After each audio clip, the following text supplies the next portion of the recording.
Madam madam Bangladesh সরকারের পক্ষ থেকে কাল জানিয়ে দেওয়া হয়েছে তারা আপনাকে দেশে ফেরানোর জন্য কোনো অনুমতি দেবে না।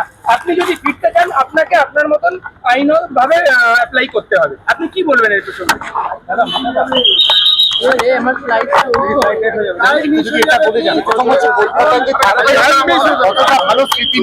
যদি না যেতে দেয় বাংলাদেশে, কারণ আমার বাংলাদেশের পাসপোর্ট রিনিউ করে না বাংলাদেশ সরকার, এবং আমার যে সুইডিশ পাসপোর্ট আছে ওটাতেও ভিসা দেয় না।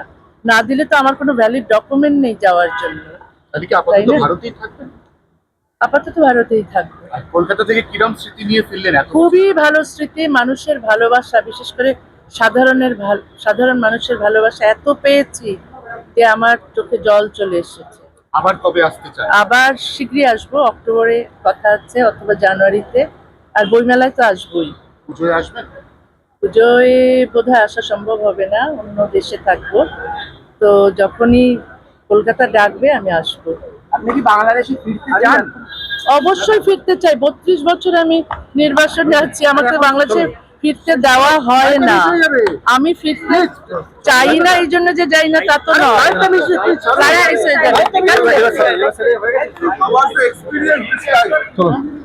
ওকে।